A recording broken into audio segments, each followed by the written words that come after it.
What up, gang? This your boy Music 101, and y'all back with another episode of Miss Me with the BS. Make sure y'all hit that like button, comment, subscribe, and turn on all post notifications so you don't miss a video.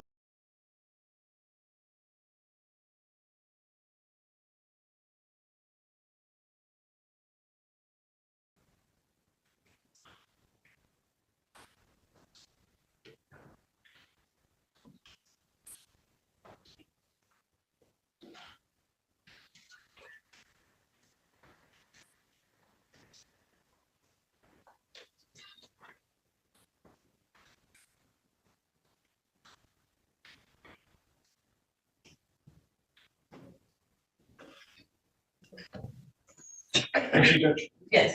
Could you state your name for the record, sir? George here. Yeah, just go back. You can just take it off the list. And what do you do currently for a living, sir? I'm a school safety liaison. Okay. And going back to January of 2024, where were you employed at that time? Detroit Public Schools Police. And what did you do for the Detroit Public Schools Police Department at the time? I was a lieutenant. And assigned to an investigative division or something else? I was in charge of the Western Patrol Division and our intelligence unit. Okay.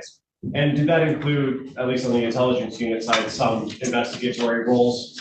Yes, it is. Okay.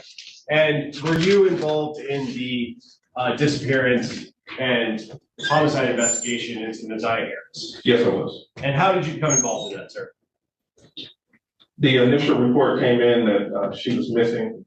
A detective was assigned to it. She liaisoned back to me that Ziyah had a social media account and had communicated through text now. So anytime there was a cyber-related nexus or anything having to do with cell phones or digital communications, I was the person who would handle it with the district for years. And what is the reason you would handle the sort of cyber or internet portions of investigations? I had the training and experience.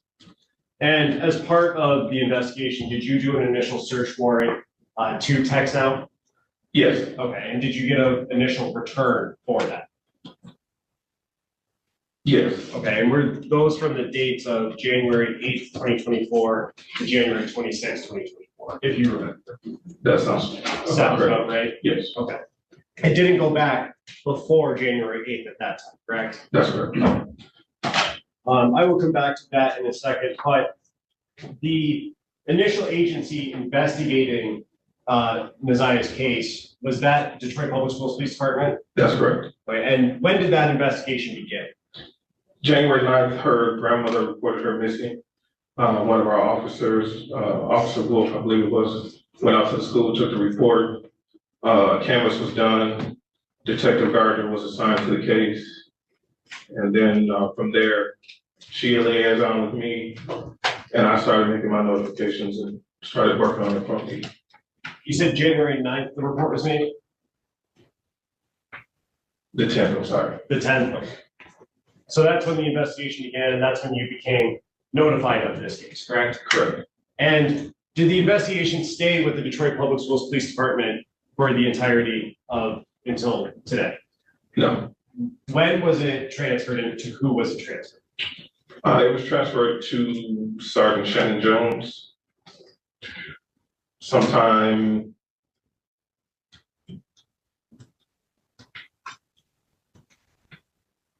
I don't remember the exact date, but it was later in January, maybe early February. Okay. So We're getting closer to that 30-day mark. around a month? Yes. Okay, and what was the reason it was transferred to BPD? There have been no sightings, nothing that had been heard from her.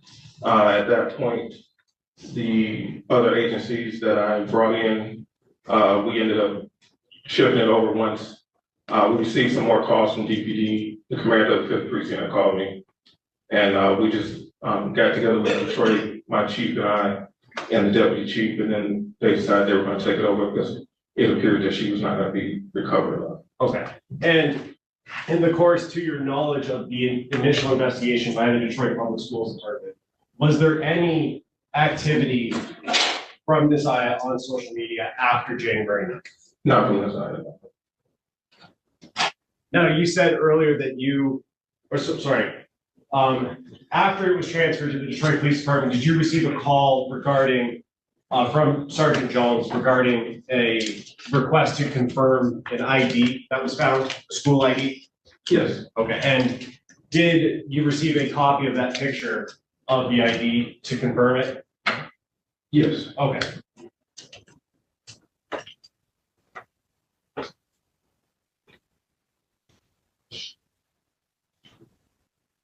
And the picture that was sent to you, did you confirm that as Ziyah Harris's grade 8 identification card?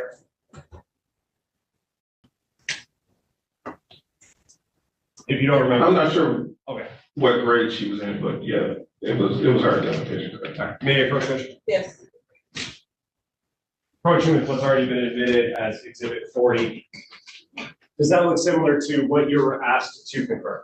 Yes. And that one you went into, did you go into the school system to confirm that that was Ziyah's ID? Through an intermediary, but yes. Okay. And in the bottom corner, one of that, it says grade 8, correct? Yes, it does.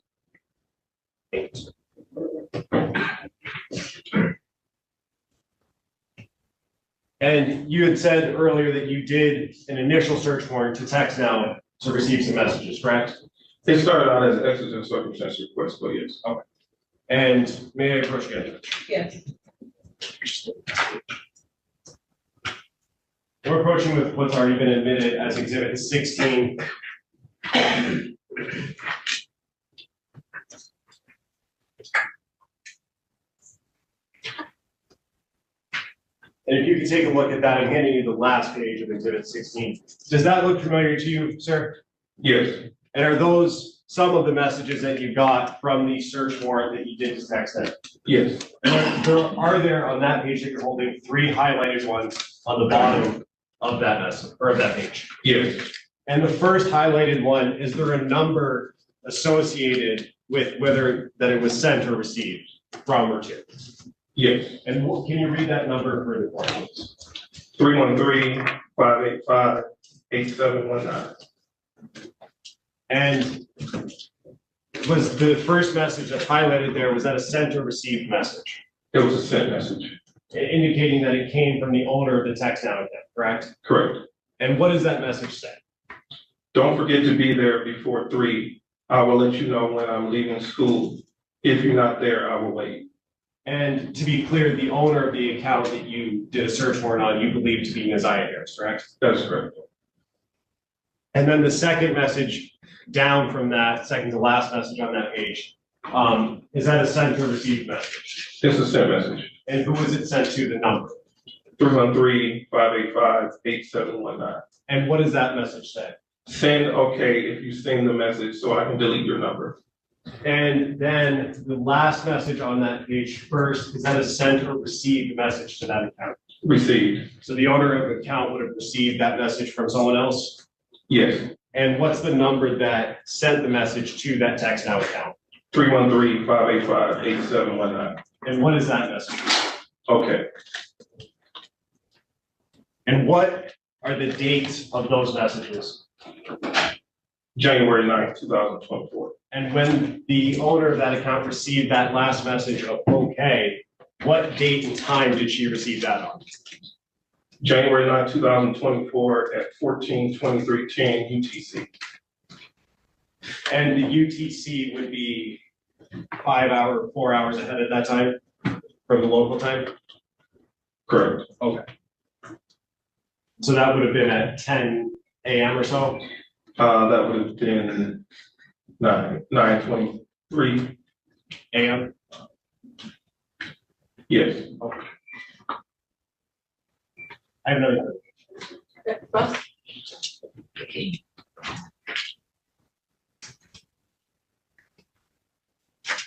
Is it, Sergeant Harris? I'm sorry. It was Lieutenant It was Harris. Lieutenant, I'm sorry. So, did you learn about this case through Detective Gardner? You learned about it from somewhere from the school, or how did it land on your desk? So the grandmother went to the school called Officer Wolf, who works that area. And then whenever we have a missing student, we always dispatch a detective. Okay, so it was Officer Wolf who was initially dispatched to the school Correct. to do kind of an initial intake or an interview, Yes. so to speak, okay. And you're familiar that he did that? Yes, he generated a report and did that. And then Detective Adele Gardner took over from that. So when Officer Harris, Wolf. Wolf came back with his report, he passed, essentially, the report indicated what he did on the case and then handed it off to Detective Gardner. No, Detective Gardner responded to the scene before he even came back and did the report. Okay, so Detective Gardner is also involved in some of the things that Officer Wolf did. Yes, the canvassing and Canvassing. talking to people, yes. Okay, that's what I was gonna get to next. So, you're familiar that, at least Detective Gardner and Officer Wolf went out to the 3 Mile Drive location, at Cornwall, where the bus stop was, and canvassed that area. Not just them, but other officers, yes. Others too, okay. Did any of the officers in, the DPS interview the teacher that was in Ms. I's class that day? Yes, I believe so. Yes, do you know who it was? It would have been Detective Gardner. And do you know if Detective Gardner has authored a report? She would have case notes and interview statements for everybody she interviewed. Okay.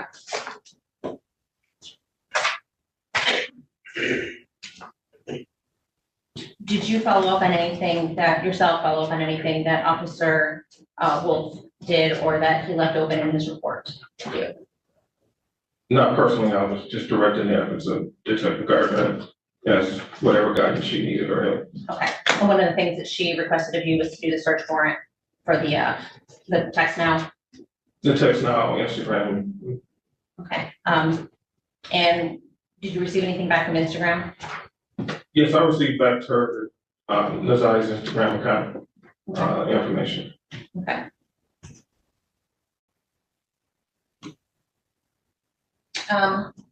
Now ultimately, you came into possession of Messiah's laptop, is that correct? You talking about the one she uses at school? Correct. Yes. And how did you take possession of that? I sent Detective Gardner over to the school to pick it up. It was at the school? Yes. Okay, do you know where at the school? With all the rest of the laptops the kids use. Okay, so they leave the laptops there every day, at the end of the day? Yes. Okay. Do you know if anybody's from your unit or searched anywhere in the classroom, like lockers or areas where like coats and other things, bags, backpacks, lunch boxes, that kind of thing are stored? That would have been standard to have to search where her locker was, her classroom, any of that stuff. It would have been. We searched the whole school to make sure that we found kids hiding in the school before they were missing. So we would search the entire school, surrounding area that route to and from school, things of that nature. Can you say for sure that that was done here, or just that should have been done? Because That should have been done. Okay, but you can't say for sure that you didn't do it. I didn't go to the scene. And you haven't read a report that indicated somebody else did it? Is that fair to say? That's fair to say.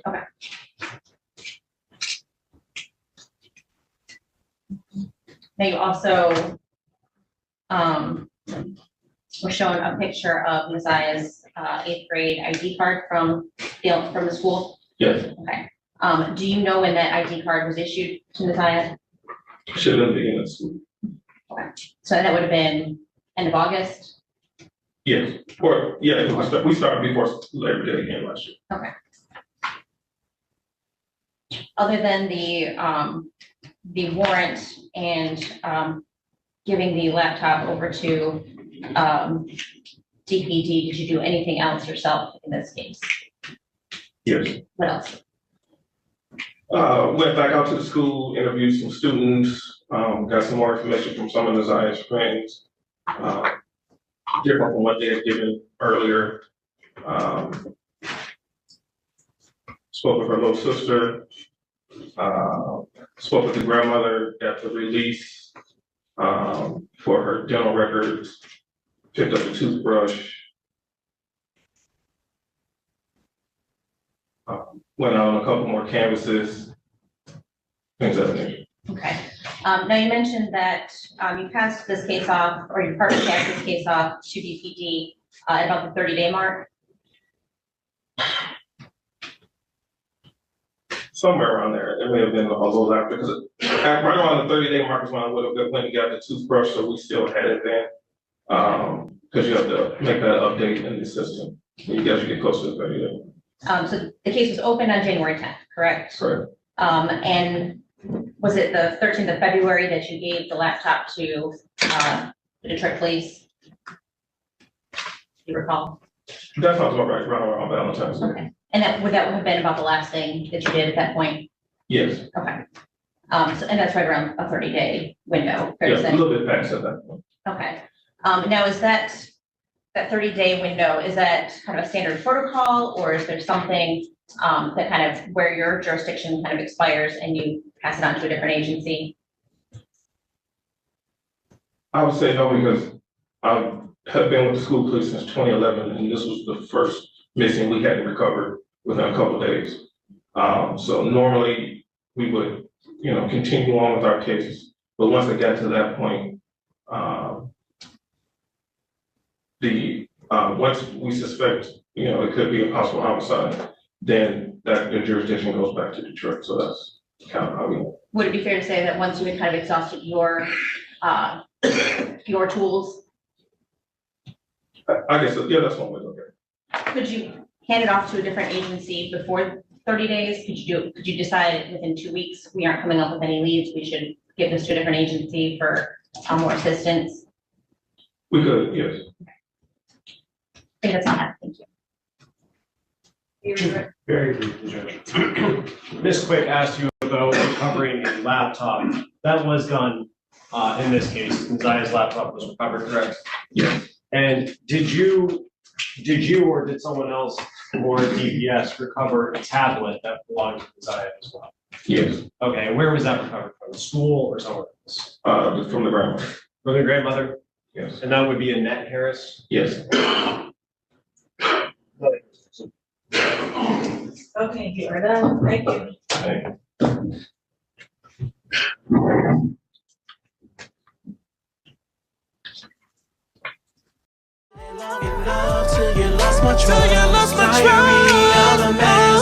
You didn't have to play me like that, but I took you back because of love. Diary of a mass heard, you don't know what. Promo alert, promo alert, promo alert. Today is Lena Love Lather. Make sure y'all go follow her on Instagram. Subscribe to her YouTube channel. Hit that like button, comment, and let her know I sent you. You can also check her out on TikTok. Lena Love Lather just dropped a love t-shirt. She say elevate your wardrobe with an exclusive Lena Love Lather t-shirt featuring a bold, stylish, and a dope logo. This t-shirt is perfect when making a statement. Make sure y'all go check out, man. The links will be down below.